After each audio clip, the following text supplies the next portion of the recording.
Gender identity could come under further fire in state workplaces as lawmakers look to crack down on the use of preferred pronouns. West 2's David Jones spoke with a political expert who says the proposal, if passed, is sure to face scrutiny in court.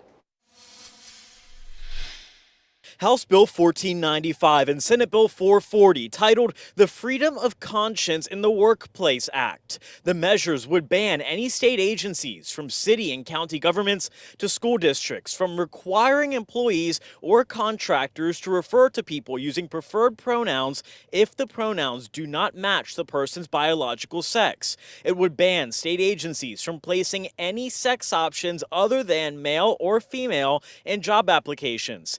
And it would ban those same groups from firing or otherwise punishing an employee for, quote, deeply held religious, moral, conscience-based, or biology-based beliefs, including a belief in traditional or biblical views of sexuality and marriage, or the employee's or contractor's disagreement with gender ideology, allowing those views to be expressed at or away from the workplace. If it passes, you can almost guarantee there will be a lawsuit that will be filed, or multiple lawsuits that will be filed to challenge it. UCF political science professor Aubrey Jewett says the bill is in line with other legislation passed in recent years. The federal courts act as the referees or the umpires to decide, what's allowed and what's not allowed, sort of on a case-by-case basis. It also encourages discrimination in the workplace, and oftentimes that already kind of happens. Fidel Gomez Jr. is trans non-binary and is an Orlando area LGBTQ+ activist